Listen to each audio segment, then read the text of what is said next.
Hello, everyone, and welcome to day two and our second presenter of day two of the first annual Research Symposium hosted by the College of Doctoral Studies here at Ashford University in cooperation with the University Fellows. My name is Dr. Tim Rice, and I'm the program chair of the Doctor of Psychology program here at Ashford. And I'm really excited today to introduce today's speaker, Dr. Merril Alligood.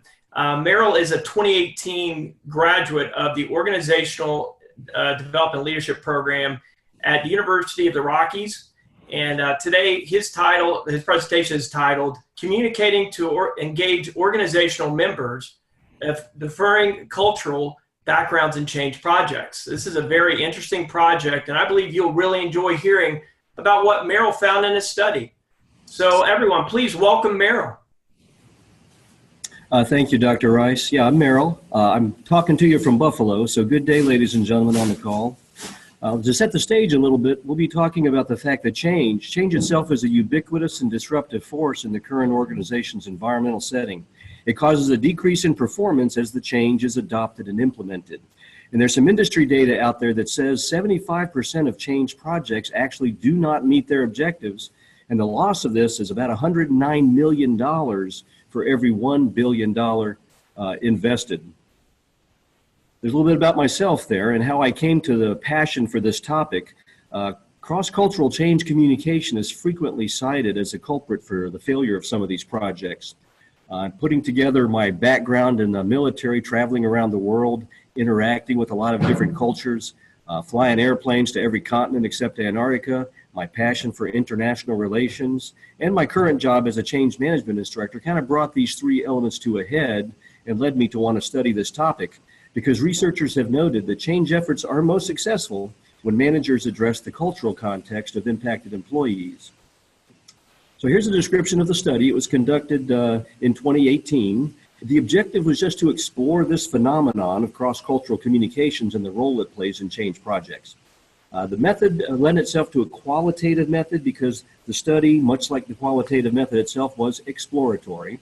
And I chose to use a modified Delphi.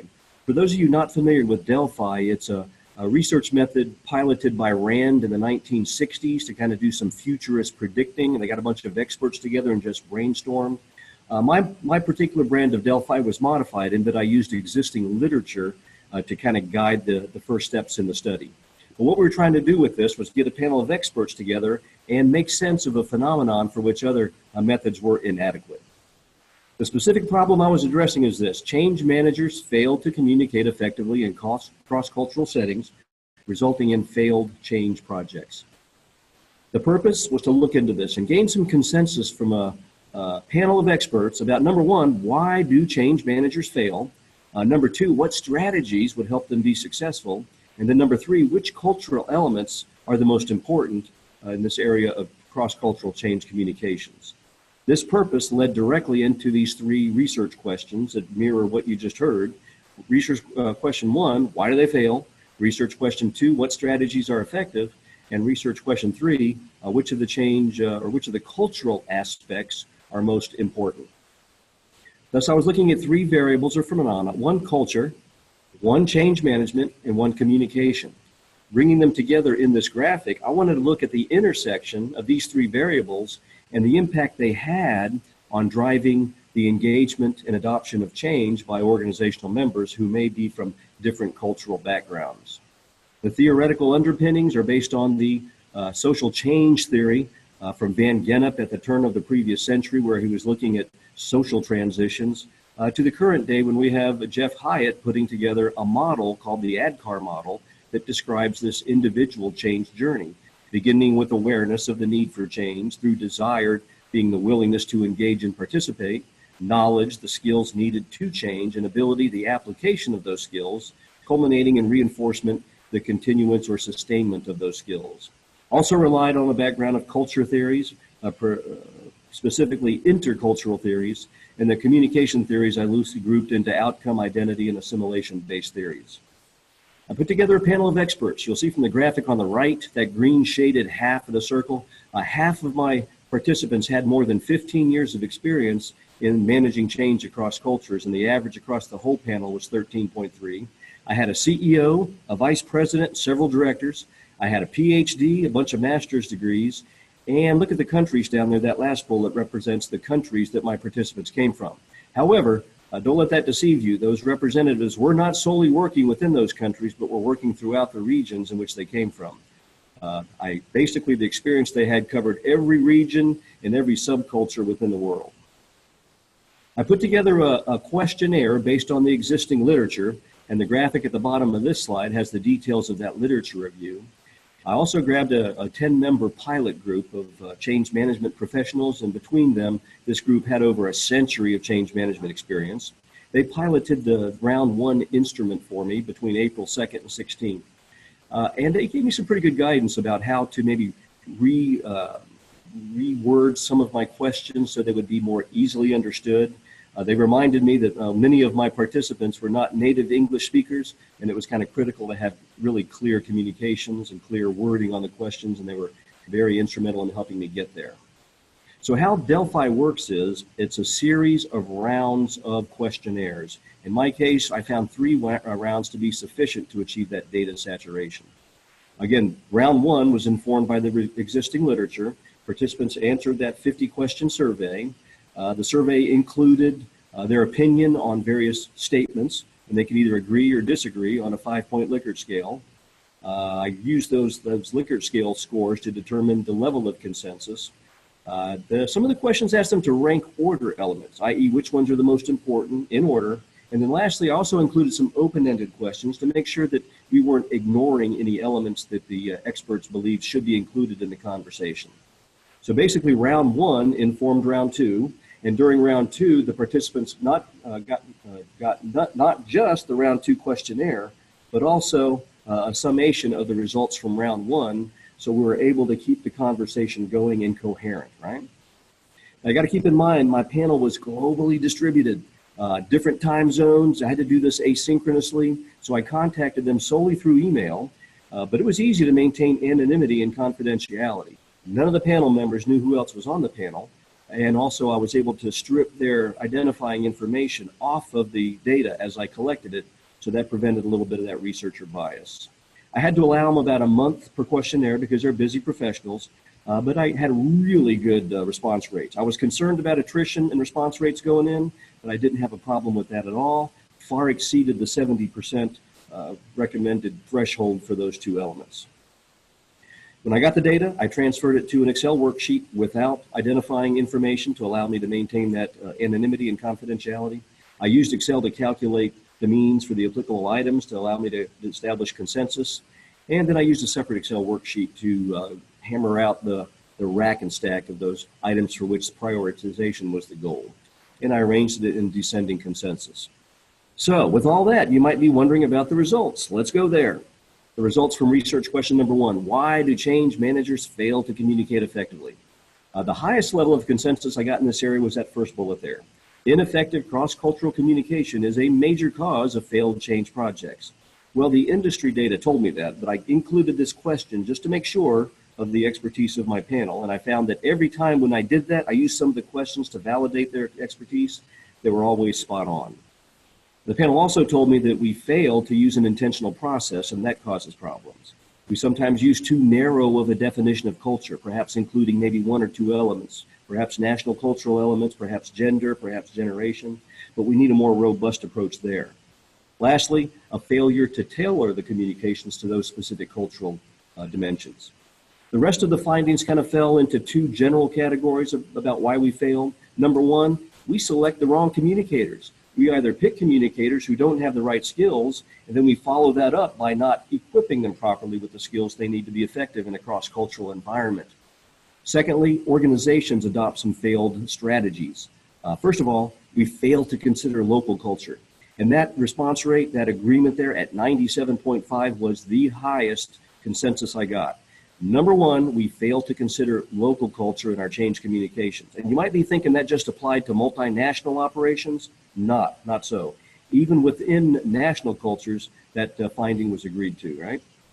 Secondly, we fail to consider the type of the change. The type of the change drives a lot of the culture-specific change communications, and we fail because we over-focus perhaps on one cultural element.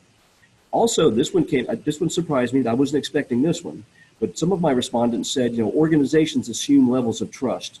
They believe their employees will trust them because they're organizational members, and sometimes those levels of trust do not actually exist. And sometimes we go to the other extreme and over-culturalize some elements. So you see there's a fine line to walk here between not considering enough and maybe going overboard. So research question 2, how can we succeed? Well, we just do the contrapositive of all the things we just discussed, and you'll kind of see that here. We must align our senior leadership with local leaders. Again, a 97.5 correlation there is the strongest I received. I have to align those senior leaders with local leaders. We need to consider the type of change. We need to properly equip and select our communicators. We have to use an intentional process to do this. It doesn't just happen naturally or automatically. We have to adopt a more robust concept of culture. We got to properly build our communication teams. We have to use that ADKAR model. That ADKAR model that Hyatt developed and I introduced a few slides ago, that was shown to work in every cultural situation. We have to leverage our direct supervisors as communicators. They're the ones best equipped to personalize the messages and make sure they're hitting the cultural elements of the frontline folks.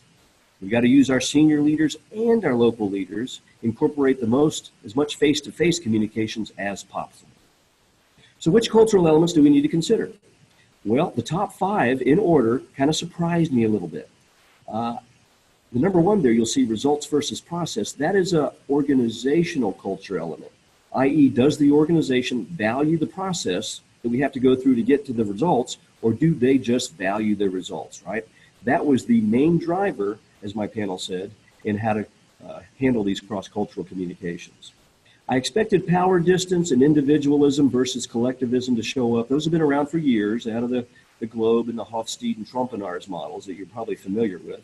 But what surprised me was number 4, organizational subculture. That was the number 4 one. So not just the organizational culture itself, but the subculture within the organization had a big impact on how we should construct our communications. And the last one there is another national cultural element, long-term versus short-term. But overall, the respondent said we need to avoid over-concentrating on one of those elements. As far as the rest of the list, you'll see them here in order of descending priority. National origin, still very powerful. Generation, right up there with national origin.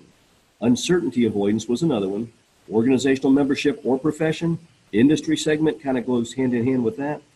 Masculine versus feminine orientation, another national cultural element, as well as indulgence versus restraint.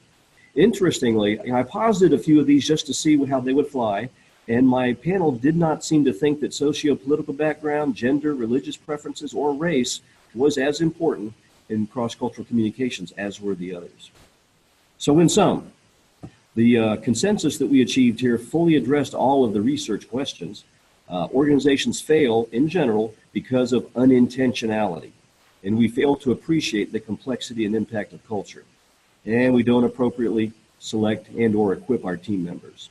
However, the good news, organizations can succeed if they respect that local culture, respect that local leadership, equip our supervisors for that face-to-face personalized messaging, using ADKAR, consider those most important cultural elements, avoid over-concentrating on a limited number of them, and adopt a robust concept of culture.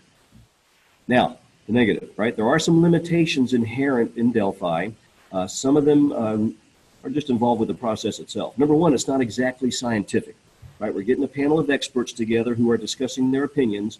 There's a little bit of accountability built in there for the back and forth dynamic in the conversation, but these results are not exactly repeatable, are they? Another panel of different experts might come to a different conclusion here. The results could therefore reflect collective ignorance instead of wisdom, and researcher bias is a big risk here because of the control that the researcher has over the process.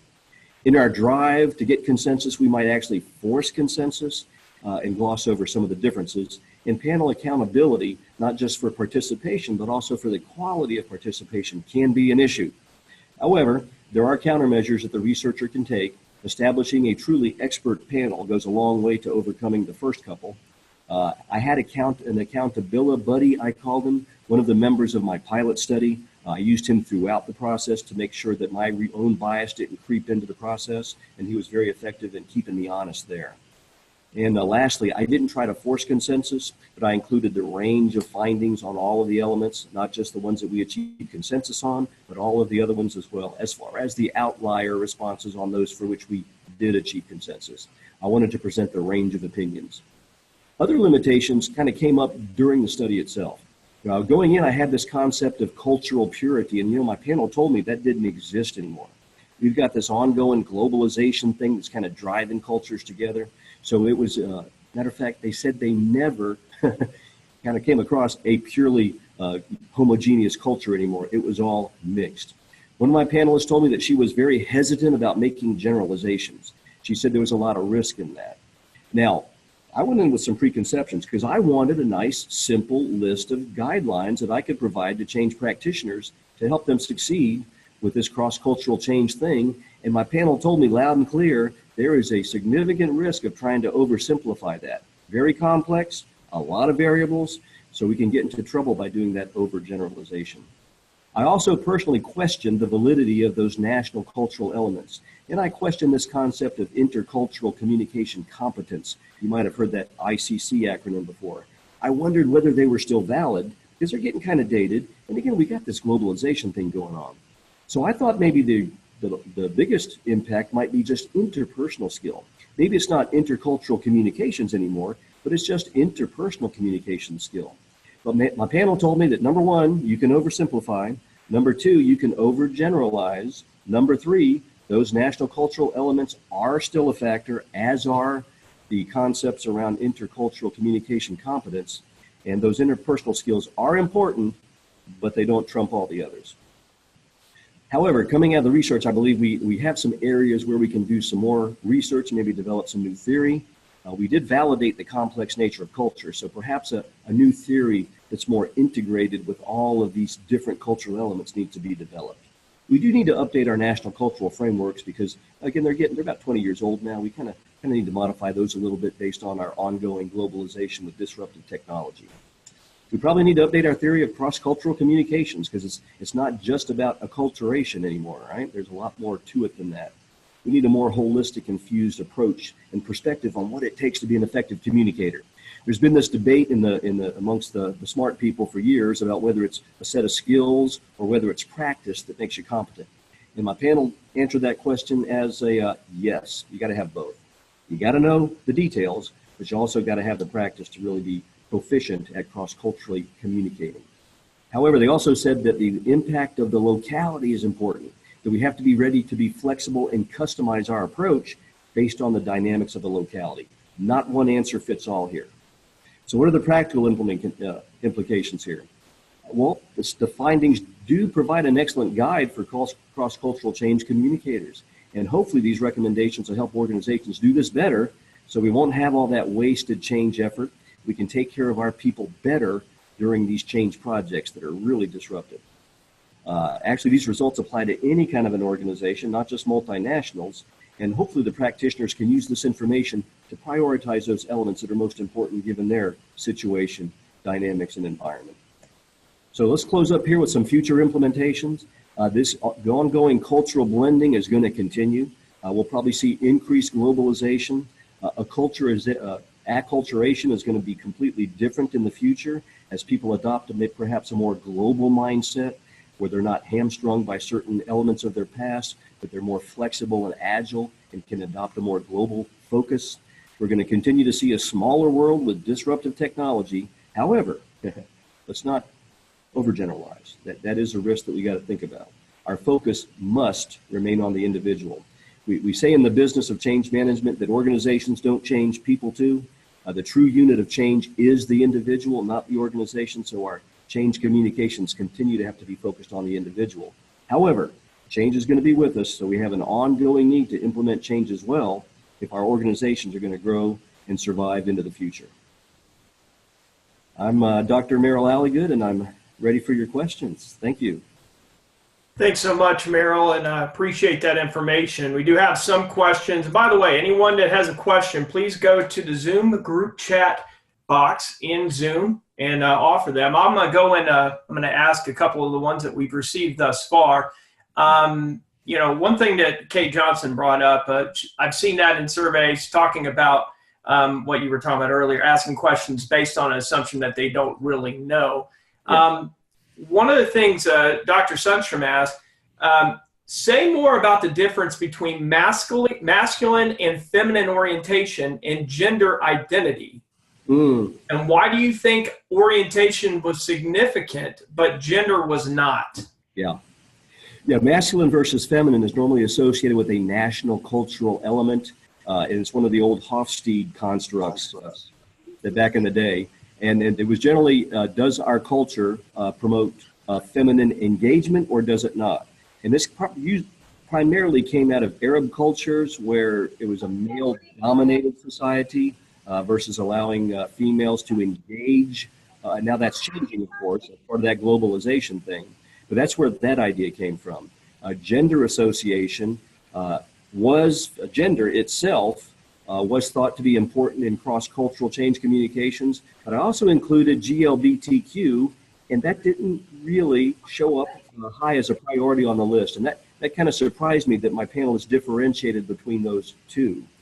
They did specify specific types of communication differences with males and females, but the GLBTQ concept didn't show up as high as far as achieving consensus.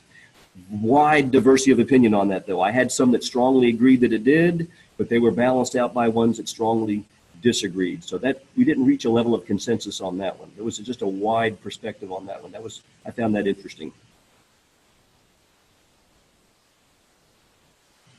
One other statement that was made in the comments was from Dr. Margie Esteville, and she actually has worked in the United Arab Emirates with university students, and she basically learned what I learned, and I'm just going to state what she said. I learned what it means when people say there is a consensus culture in which everyone in a group must be in consensus with the leader's goals. It means before the leader will go forward, often the consensus is based on the excellent reputation and wisdom of the leader, so bucking the leader doesn't happen an awful lot. But when it does, there's a serious stalemate. And she brings up in New Zealand the Maori group process, talking about consensus culture. Did your group help you adapt the ADCAR to a consensus culture? It's a question she asked. Well, you brought a couple of things to mind when you were reading that statement. Number one was a study I came across comparing Japanese graduate students to American graduate students. And we normally think about Japan as one of those collectivist kind of cultures. But what this researcher was looking at was the ability of the individuals to adapt to a different environment. Now, he compared American students to Japanese, and he found that the Japanese students were actually better able to adapt to a individualist culture than were the American students able to adapt to a collectivist culture. So I found that very interesting, and that's what kind of led me towards this globalist mindset. You'll see that in the literature as well. There's this approach now that we're becoming more agile in our ability to adapt to other cultures. And I think that has something to do with the amount of interaction and experience one has in other cultures. Specifically to the Maori piece, I didn't come across that in my research, but the Japan-American thing was the closest one that I think was very similar to that. And I missed the first part of that question. Can you repeat it, the first part of that comment? Well, just did your group help you adapt ADCAR to a consensus culture? Yeah, and that's a beautiful thing about ADCAR. It's flexible enough to use in various cultures. But the key point is ADCAR is a model for individual change, and again, that's where the focus of our change has to be. But ADCAR, it does have a lot of inherent flexibility to it. Basically, awareness, you got to address the what and the why. So you got to be able to communicate what the what and the why is in language that's going to speak to the hearts and minds of the individual you need to change how they do their day-to-day work. Now, desire is the issue, which is where I think this is talking about where the major adaptation has. Because in desire, we have to understand how this change is going to impact the individual. We also have to understand what they value, because what they value is going to speak to their heart. And if I can align my change up to what that individual values, it's easier for them to make that decision to engage and participate. And again, that value piece is going to be unique to the culture in which they're dealing. So it is adaptive that way, and that allows that flexibility across all cultural boundaries. Well, and I would say this. I had a conversation just about an hour ago with someone in Dublin, Ireland, who is in medical school and is surrounded by American medical students. who are having a difficult time being able to understand and handle the cultural differences. Right. And I think that, the question I was going to ask, if you would say you were to have done this project only talking to American change managers or folks, what do you think the differences would have been? Oh, wow. Well, again, the perspective would have been very narrow. Now, I did have some Americans on the group, so we participated in those conversations. But I think maybe if it was Americans, that's a good question.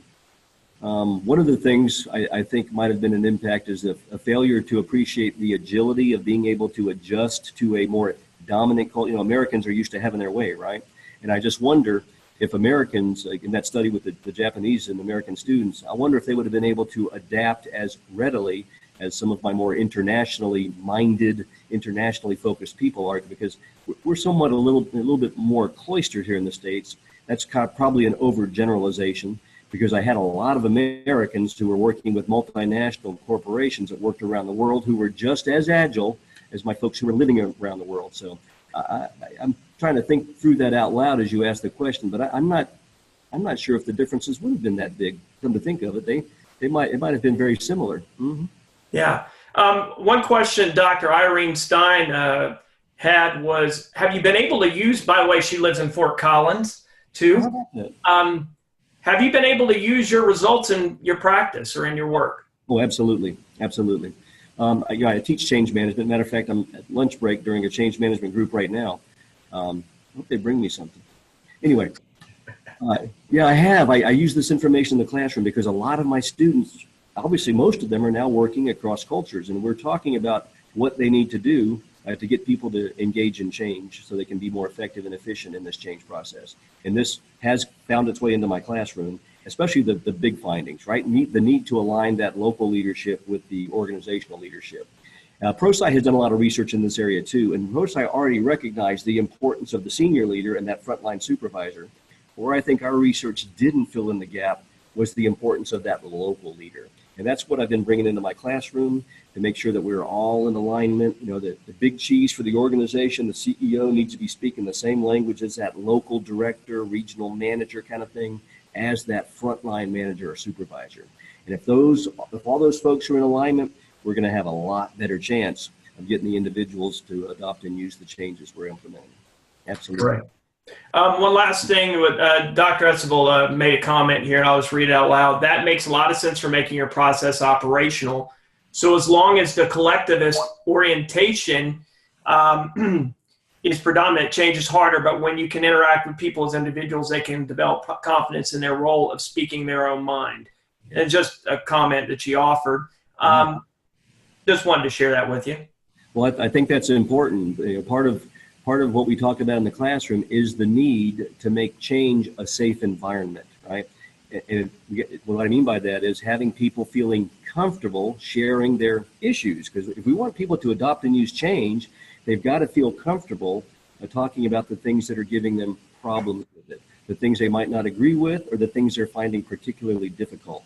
And if they don't have that forum, if they don't feel free to talk about it, they might say they're on board, but the reality is that we're not getting the results that we could optimally get because they're just doing name only, if you will, adoption. We're not getting the full benefit of our change efforts. Sure. Does anyone else have any other questions for Dr. Alligood? Plop them into that chat box if you can. I would only ask one last question, Dr. Alligood. Tell us a little bit, and I think with any of the students that are out there listening or watching here, give a quick, 2-minute elevator pitch on the dissertation and how your process with it and how you navigated that process. Well, interestingly, I had never heard of Delphi before I got involved in the program, but as I looked at this topic, it just made sense to do Delphi. And I know Delphi is becoming more popular. I looked at dozens of Delphi projects as I was doing the research. But this one kind of spoke to the need, and I think it's probably becoming more prevalent as more of our, maybe our research efforts, as more of our knowledge needs in this globalized world become more, interrelated with others around the globe. And that's what we're finding with change as well. it's not just one change happening in a vacuum. It's a whole bunch of changes happening that impact one another. And I think the same thing happens with culture. We have a lot of cultures impacting one another in just about any organizational environment.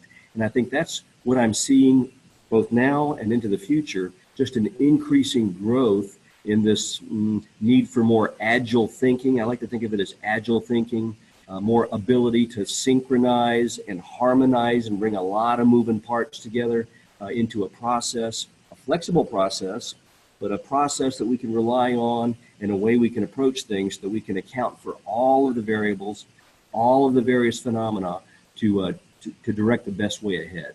And that was the whole process going through for the PhD kind of made that very real to me, especially when I got into doing the research, get my panel together about finding out how this is happening in the real world.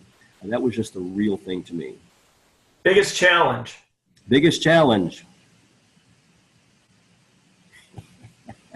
Well, I did have to follow up with my participants to make sure they answered the questionnaire. So I did have to do that to keep them accountable. But so there's a little bit of a hand holding as we went through that because I'm asking a lot from them. I'm asking a lot of their time and their expertise. But I think the biggest challenge was just keeping my panel engaged, making sure their participation was quality and not just, doing the minimum and zipping it off to me. So we kind of held each other mutually accountable there for that. So I guess that was the biggest challenge.